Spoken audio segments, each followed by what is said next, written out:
ইতিহাসের পাতায় এমন কিছু নাম আছে যারা শুধু সময়ের নয়, পুরো মানব জাতির দিক নির্দেশক। তাদের একজন হলেন আল্লাহর প্রিয় রাসূল হযরত মুসা আলাইহিস সালাম। তার জীবন শুরু হয়েছিল ভয়, অস্থিরতা আর নিপীড়নের অন্ধকারে, কিন্তু শেষ হয়েছে মহিমান্বিত আলোতে।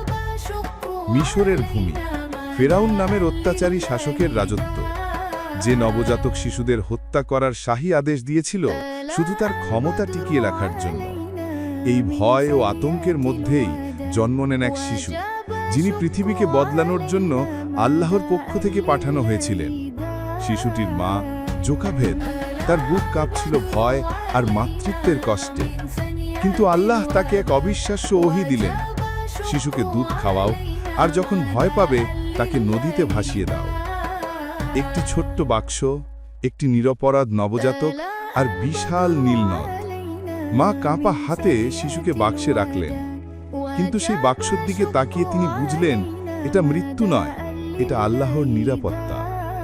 বাক্সটি ভেসে চলল নদীর ঢেউয়ের সঙ্গে, আর আল্লাহর হুকুমে সেটি গিয়ে থামল ফেরাউনের প্রাসাদের গোল্ডেন ব্রিজের ঠিক পাশে। ফেরাউনের স্ত্রী রানী আসিয়া, তিনি বাক্স খুলে দেখলেন এক অপূর্ব শিশুর মুখ।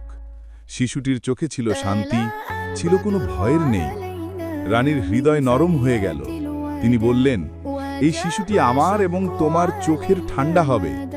এভাবেই আল্লাহর কুদরতিতে মুসা আলাইহিস সালাম বড় হতে লাগলেন সেই রাজপ্রাসাদে, যে প্রাসাদের রাজা তাকে হত্যার আদেশ দিয়েছিল।